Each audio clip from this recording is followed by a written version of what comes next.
আৰু অসম লাইভত সিদ্ধাৰ্থৰ গ্ৰেপ্তাৰৰ প্ৰথমটো খবৰ মঙ্গলবাৰে নিশাই সম্প্ৰচাৰ কৰা হৈছিল। দিল্লীত গ্ৰেপ্তাৰ কৰাৰ সেই খবৰটো CMD নৃপেন দাসে জনাইছিল। সেই খবৰটো এখন জনসভা তাৎক্ষণিকভাৱে জনাইছিল। সেই খবৰটো অসম লাইভ 24ত লাইভ সম্প্ৰচাৰ হৈছিল। জনসভাখন গুৱাহাটীৰ গীতানগৰৰ পূজাথলীত হৈছিল। সেই সভাখন আৰু সভাখনত সম্বৰ্ধনা জ্ঞাপন কৰা হৈছিল CMD নৃপেন দাস। আৰু যেহেতু কালি অসম লাইভ 24ৰ CMD নৃপেন দাসক সম্বৰ্ধনা জ্ঞাপন কৰা হৈছিল গীতানগৰ পূজা কমিটিয়ে।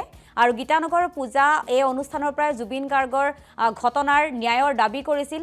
লগতে কোনো এজন বন্ধুৱে ফোন কৰি CMD নৃপেন দাসক সেই কথা খবৰটো দিছিল। প্ৰথম খবৰটো দিছিল সিদ্ধাৰ্থক গ্ৰেপ্তাৰ কৰাৰ কথা মঙ্গলবাৰে নিশাই সম্প্ৰচাৰ হৈছিল দিল্লীত সেই গ্ৰেপ্তাৰ হোৱাৰ খবৰটো।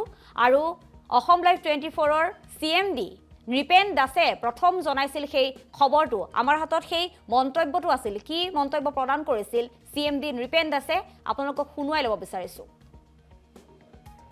ৰাইজ সদায় সচেতন হৈ থাকিব লাগিব আৰু আমি গোটেইবোৰে লগ লাগি জুবিন গাৰ্গক আমি ন্যায় দিব লাগিব। আৰু অসম লাইভে চেষ্টা কৰি আছে।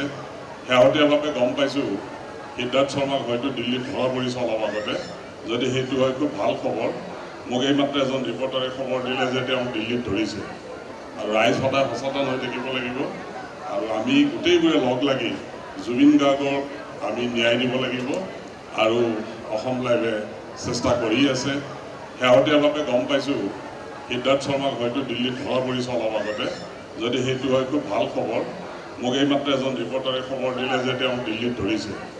আৰু ৰাইজ সদায় সচেতন হৈ থাকিব লাগিব আৰু আমি গোটেইবোৰে লগ লাগি জুবিন গাৰ্গক আমি ন্যায় দিব লাগিব।